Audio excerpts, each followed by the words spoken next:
अब जैसे कि आप सभी जानते हैं कि कपूर खानदान का बॉलीवुड फिल्म इंडस्ट्री से गहरा नाता रहा है और कपूर खानदान के कई सारे ऐसे भी कलाकार रहे हैं जो आज भी फिल्म इंडस्ट्री में बरकरार है। हम बात करना चाहेंगे अनिल कपूर की, जो पिछले कई लंबे दशक से लगातार फिल्म इंडस्ट्री से जुड़े रहे और यहाँ पर उन्होंने कई सारी बड़ी फिल्मों को बड़े पर्दे पर पेश भी किया है। उनकी एक्टिंग के दीवाने आज भी करोड़ों की संख्या में हैं और मौजूदा दौर में भी उनकी फिल्मों की खुमारी चारों तरफ देखने व सुनने को मिलती ही रहती है।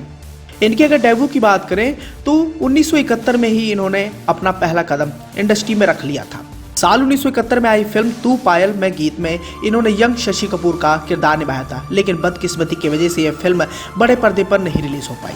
कई सारी फिल्मों में काम करने के बाद इन्हें पहली बार लीड हीरो के तौर पर फिल्म मिली थी वो 7 दिन, लेकिन इससे पहले भी वो कई सारी फिल्मों का हिस्सा बने, जिस फिल्म में कभी कैमियो अपीयरेंस के तौर पर नजर आए तो कभी बतौर सपोर्टिंग एक्टर के तौर पर इन्होंने काम किया। अब एक तरफ 80 का दौर देख लीजिए और एक समय आज का देख लीजिए, अनिल कपूर के किरदार में कोई भी कमी नहीं देखने को मिली है और जिस हिसाब से अपने किरदार को बड़े पर्दे पर पेश करते हैं वो वाकई लाजवाब होता है। लेकिन अनिल कपूर के भी जिंदगी से जुड़ी कई सारे से दिलचस्प किस्से व कहानियां हैं जो समय समय पर वायरल होते रहते हैं और इसी कड़ी में हम आपको अनिल कपूर और बॉलीवुड के जाने माने दमदार अभिनेताओं में से एक मिथुन चक्रवर्ती से जुड़ा एक दिलचस्प किस्सा सुनाने वाले हैं। News18.com की एक खबर के मुताबिक साल 1990 में अनिल कपूर के पिता सुरेंद्र कपूर और उनके बड़े भाई बोनी कपूर मिलकर एक फिल्म बना रहे थे। फिल्म का नाम था हम 5 और इस फिल्म के लीड हीरो की बात करें तो फिल्म में 5 बड़े अभिनेता थे। बात करना चाहेंगे मिथुन चक्रवर्ती, तो इस फिल्म के वो पहले लीड हीरो थे। इसके बाद नसीरुद्दीन शाह, संजीव कुमार, राज बब्बर और अमरीश पुरी भी इस फिल्म में नजर आए।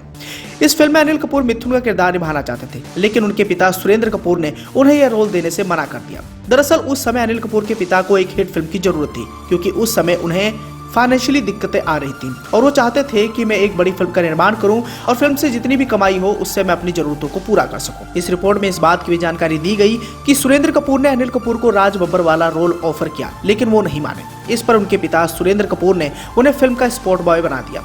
दरअसल हुआ यूं कि सुरेंद्र कपूर ने उन्हें फिल्म के स्टार्स का ख्याल रखने से लेकर सबके खाने पीने और बाकी चीजों को मैनेज करने की जिम्मेदारी दे डाली। इसके बाद अनिल कपूर पूरी यूनिट को चाय देने का काम करते थे। यहाँ तक जिस मिथुन चक्रवर्ती को रिप्लेस करना चाहते थे, उनका किरदार निभाना चाहते थे, उन्हें जगाने का काम भी अनिल कपूर को सौंपा गया।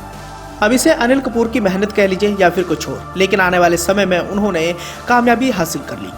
अब अनिल कपूर के पिता चाचा सब इंडस्ट्री से ताल्लुकात रखते थे और ऐसे में उन्हें बड़ी फिल्म मिली। फिल्म का नाम था वो 7 दिन और इस फिल्म से उन्होंने बॉलीवुड में अपना कदम रखा और बताया जाता है कि इस फिल्म को करने के बाद अनिल कपूर ने कभी भी पीछे मुड़कर नहीं देखा। आने वाले समय में उन्होंने कई सारी बड़ी फिल्मों को बॉलीवुड फिल्म इंडस्ट्री को दिया और लगभग अपने सभी किरदार को उन्होंने बड़े पर्दे पर बखूबी पेश किया। उनकी कई सारी ऐसी फिल्में रही हैं जिन फिल्मों की खुमारी आज भी उनके फैंस में देखने को मिलती है। आज भले ही उनकी उम्र 64 साल की हो गई है, लेकिन उम्र के इस पड़ाव में भी उनके किरदार में कोई भी कमी नहीं देखने को मिली है। मौजूदा दौर के बड़े से बड़े अभिनेता उनकी फिटनेस का कायल है। वह इंडस्ट्री में एक्टिव रहे अनिल कपूर की साल भर में 4 से 5 फिल्में रिलीज हो जाती हैं। तो इस बात से आप अंदाजा लगा सकते हैं कि वो किस हद तक काम के प्रति समर्पित अभिनेता और खुद को कितना फिट रखते हैं।